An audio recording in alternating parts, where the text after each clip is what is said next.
So there are several other practices in other religions, including in Hinduism, where the women have to be given away at marriage by men. They cannot light the funeral pyres and so on and so forth.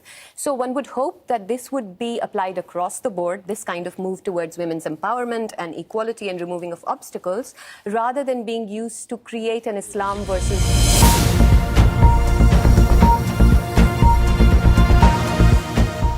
London आधारित professor Nitasha कोल का दावा है कि केंद्र सरकार ने उन्हें कर्नाटक सरकार द्वारा आयोजित एक कार्यक्रम में शामिल होने से रोका है।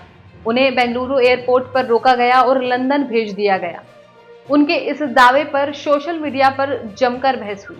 लेकिन क्या आप जानते हैं कि निताशा कोल ने भारत के खिलाफ कौन से बयान दिए हैं? क्या आप जानते हैं कि उनका कश्मीर मुद्दे पर क्या रुख है? और क्या आप जानते हैं कि उनके पाकिस्तान के साथ क्या संबंध है? अगर नहीं तो आपको इस वीडियो को अंत तक देखना चाहिए, जिसमें हम आपको इन सभी सवालों का जवाब बताएंगे। नमस्कार, आप देख रहे हैं एयर न्यूज और मैं हूं आपके साथ तनु शर्मा। निताशा कोल एक लंदन आधारित प्रोफेसर, लेखक और कवि हैं जो राजनीति, अंतर्राष्ट्रीय संबंध और आलोचनात्मक अध्ययन में विशेषज्ञता रखती हैं। वे वेस्टमिनिस्टर विश्वविद्यालय में राजनीति और अंतर्राष्ट्रीय संबंध की एक एसोसिएट प्रोफेसर हैं। उनका जन्म उत्तर प्रदेश के गोरखपुर में हुआ था, लेकिन उनके पूर्वज श्रीनगर कश्मीर के कश्मीरी पंडित परिवार से हैं। निताशा कोल का दावा है कि उन्हें कर्नाटक सरकार के आयोजित एक कार्यक्रम में शामिल होने से केंद्र सरकार ने रोका। उन्हें बेंगलुरु एयरपोर्ट पर रोका गया और लंदन भेज दिया गया। उन्होंने इस भारतीय लोकतंत्र और संविधान के मूल्यों पर बोलने की सजा बताया। उन्होंने अपने एक पोस्ट में लिखा कि भारत में प्रवेश नहीं मिला।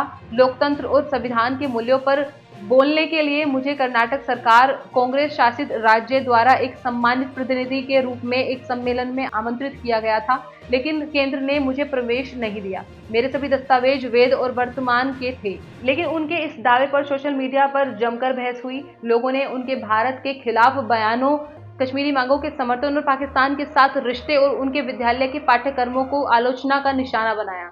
लोगों ने उन्हें देशद्रोही, झूठी, अज्ञानी और पाकिस्तान की एजेंट कहा। लोगों ने उनके सोशल मीडिया अकाउंट पे उनके खिलाफ टिप्पणियां की, उनके वीडियोस को डिसलाइक किया और उनके खिलाफ शिकायत दर्ज करने की मांग की। निताशा कोल के भारत में प्रवेश न मिलने का मामला एक राजनीतिक, कानूनी और सामाजिक विवाद का केंद्र बन गया है। निताशा कोल को भारत में प्रवेश न मिलने का कारण अभी तक स्पष्ट नहीं है। केंद्र सरकार ने इस पर कोई बयान नहीं दिया है। कुछ सूत्रों के अनुसार उन्हें वीजा नियमों का उल्लंघन करने का आरोप भी लगाया गया है। कुछ अन्य सूत्रों के अनुसार उन्हें राष्ट्रीय सुरक्षा के खतरे के तौर पर माना गया है। आपको बता दें कि निताशा कोल को एक कार्यक्रम में शामिल होने का निमंत्रण कर्नाटक सरकार ने दिया था, जो कांग्रेस द्वारा शासित है।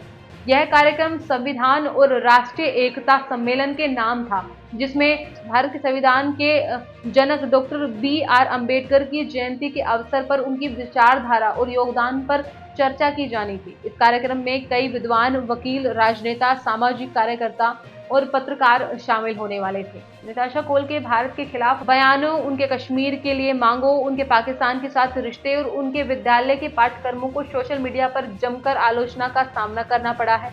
उन्हें देशद्रोही, झूठी, अज्ञानी और पाकिस्तान की एजेंट कहा गया है।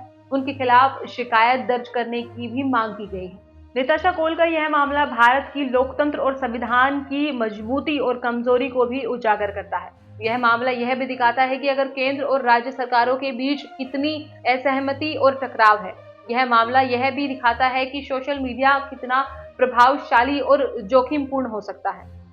इसके साथ साथ देश और दुनिया की तमाम खबरों के लिए आप देखते रहिए एयर न्यूज। नमस्कार।